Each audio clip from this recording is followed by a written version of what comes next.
Welcome back, ladies and gentlemen. The respect accorded to women in ancient Egypt is very evident in almost every aspect of the ancient Egyptian civilization, from the religious beliefs to the social customs.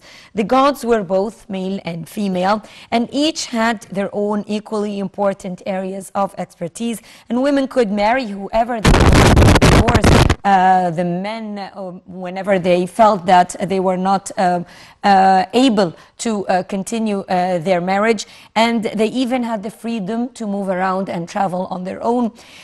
So the value of the feminine principle was very evident in the ancient Egyptian civilization, and ancient Egyptian stories also of women are endless. So we will be talking today to our Egyptologist, Mr. Ihab Kamel, to elaborate on the role of women or the status of women in ancient Egypt. A very good morning to you, Mr. Kamel. Good morning. Good morning to you. As an Egyptologist and researcher, tell us more about the role of women in ancient Egypt. If you look at the ancient Egyptian civilization at the beginning, it was based on equality or equality. So equality, it's a general principle that cannot be divided. So this had applied on the relationship between all human beings, including men and women. So that reflected on the status of women. She was considered to be as equal to the man, based on many things, based on the main base that the ancient Egyptian civilization was based on, which is equality. And when you look on the religious level, you will find that we had gods and goddesses. Gods were worshipped and goddesses were also worshipped, and you will find that they had big temples, they had priests, priestesses, so you feel that even the female goddesses, they were actually equal to the gods. And look at the female goddesses, they were goddesses of very important values, like Isis, for example, who represents all the good and moral values that exist in a woman. Loyalty, devotion, the woman that looks after her husband and she flies all the way around Egypt to collect his pieces, the great one in magic. Look at Hathor, the goddess of love, maternity, joy and music. Sekhmet, the goddess of war representing strength. Nut, the goddess of the sky. And if you trace the ancient Egyptian mythology, you will find that the universe, according to them, was created by a male and a female, Geb and Nut. Geb, the earth, married Nut, the sky, and they gave birth to Isis, Osiris, Set, and Nephthys. And that's how life that's how the life had started. And many other examples. You will notice that the woman in ancient Egypt was a judge, was a physician. The first judge was the mother-in-law of King Teti, as early as the 6th dynasty. We're talking the 24th century BC, Nibet, and she was a great judge. We had priests and priestesses, and the priestess had a very important role in the temple. She was always the great chanter of the deity in the temple.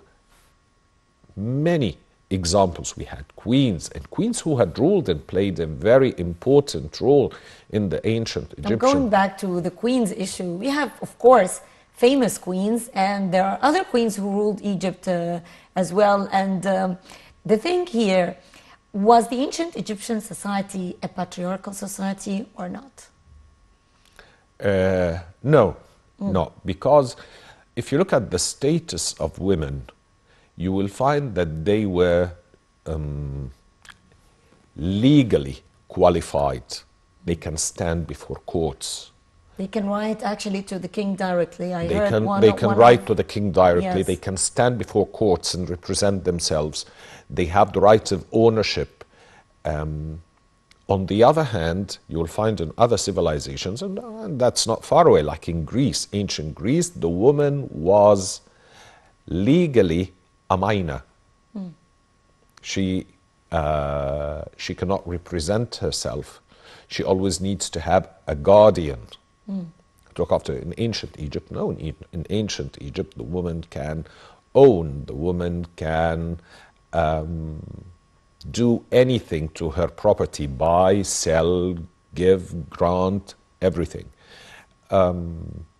Maybe when it came to the throne, because it was linked to a certain religious belief, not many women ruled solely in Egypt.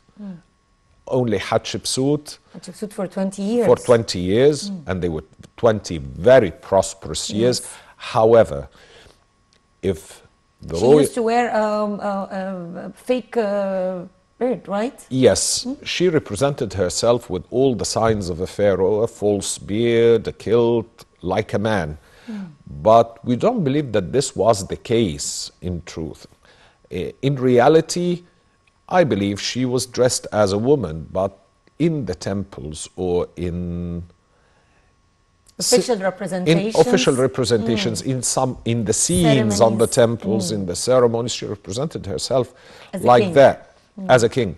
However, she had all the abilities of a king to act, and as I said, this was a very prosperous period. And it seems to be that Hatshepsut was such a wise ruler because she guaranteed that this greatness of ancient Egypt or of this dynasty would continue by the choice of Thutmose III to rule after her. She was a very preceptive woman. Cleopatra, who was an Egyptianized Greek, also during her time, that was a time of renaissance in art, in science, in literature. I remember one of my friends, Dr. Hiba, she told me once that a woman related to the king, but I cannot really remember the name of the king, she was awarded the Merit of Order for her courageous role in the war. But I don't remember the name of... Queen Ihab. Yeah. Queen Ihab.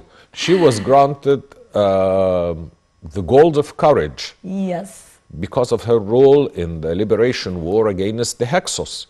Yes. And she was a very tough woman. She had presented both her sons, Camus, who lost her life, and she lost her husband, Qinan Ra'ti'a, who died in the battlefield, and presented the last of her children, King Ahmose, who was about 18 or maybe less, to continue this religious war, this holy war from her point of view against the Hyksos. So by all means, she had been part of this conflict for 3 generations. And that is why she was given the Gold of Courage, and by all means, she deserved it. Yes. There were also famous female physicians, and they were private physicians of the king. Oh, yes. Many of them. And the job of the midwife. Yes. This was a very important job. In those days, the population was very small.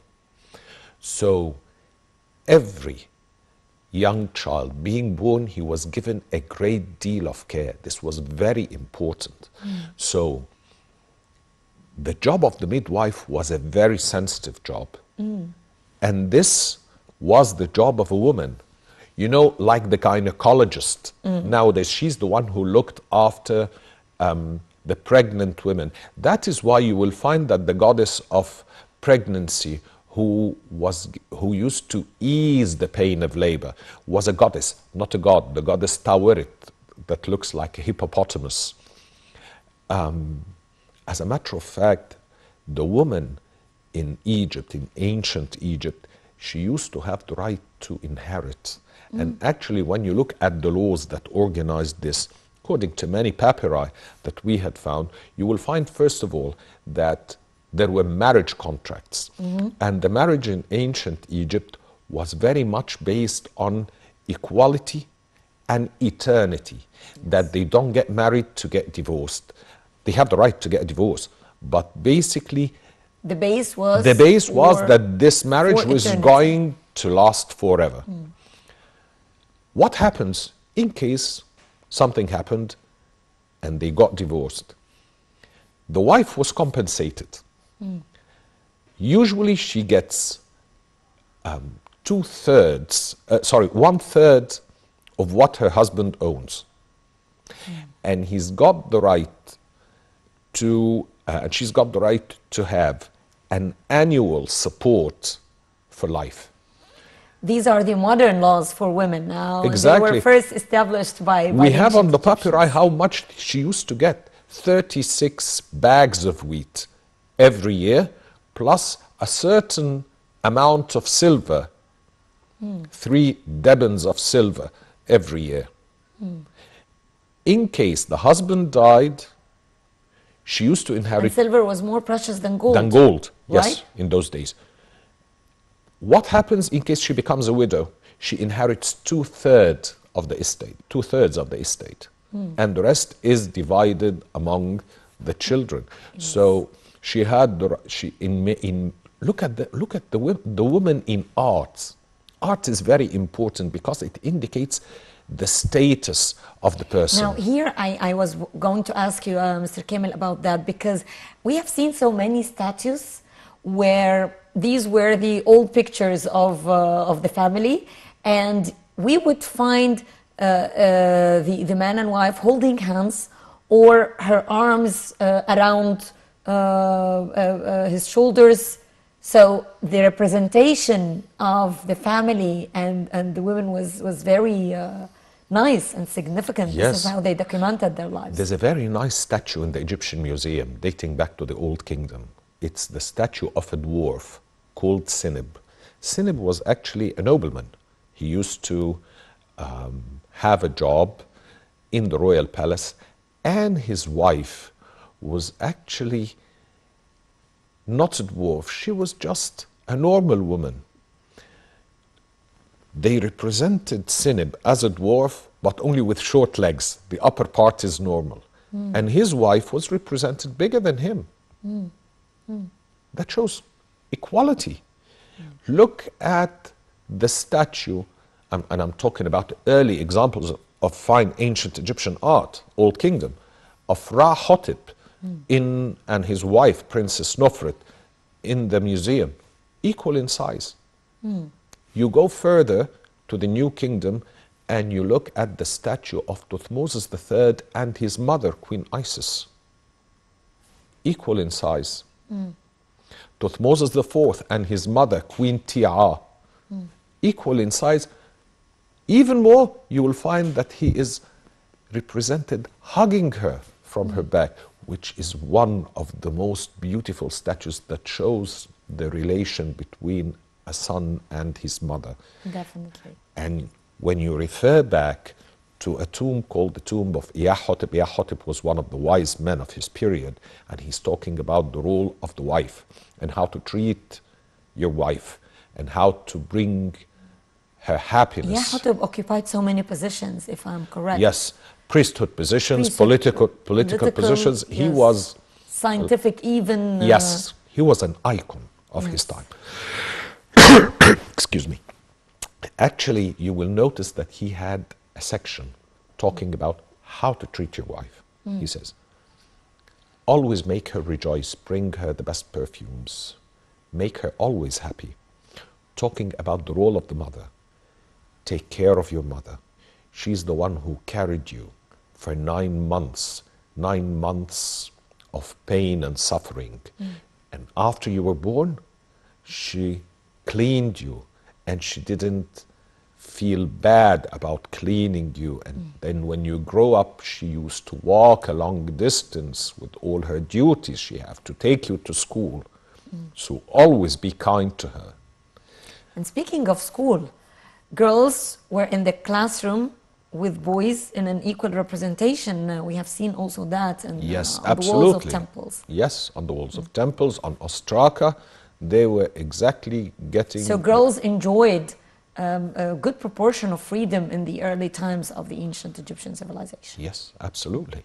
Absolutely. And that is why I always say the ancient Egyptian civilization was mentally far ahead from the other civilizations. And they always, in Europe, they always refer to the ancient Greek civilization as mentally more advanced than the Eastern civilization, while the Eastern civilization was more scientifically advanced. I say this is not true, because the woman is half of the community. And when you ignore half of the community, you're losing it. You're losing 50% of your power. Yes. In ancient Egypt, women were very much respected. In Egypt, women were independent, while in Greece, women were not allowed to step out of the house without the permission of her husband. And one of the philosophers used to say, we have consorts to bring joy to our hearts, while we have wives just to give us children. Can you imagine the way they thought? How could this be more advanced, civilized, intellectually than ancient Egypt? Ancient Egypt, the woman used to go out and trade. The woman the peasant who used to live in her house, she used to take care of the house, the children, and she takes care of the property in the house. And then she goes out to trade in the market. The man and his elder son work in the field. She takes her geese, her eggs, and she goes to trade in the market because she's the one who knows what the house needs. So she was the treasurer of the house. How could, without the permission of her husband, she takes her goods and she goes to the market to trade. How could this be less advanced? And they played also a very important role in arts and music. Oh yes, absolutely. We used to have many priestesses, and this in the temples of the great gods, like the temple of Karnak. We have the title of excuse me, the singer of the god, Shema'it Neter. Shema'it Neter. Singer of the god. Who is the singer? The leader of the choir. Which means that there was a choir that was led by a woman. And in most cases, who took this job, usually a woman. So I think women back then, they had more rights than what women have now. I agree with you. I agree with you. I'd like to thank you very much, Mr. Ihab Kamel, Egyptologist and tourism expert. Thank you very much for being with us. Thank you. And thank you, ladies and gentlemen, for joining us in this segment of The Breakfast Show. More yet to come. Stay tuned.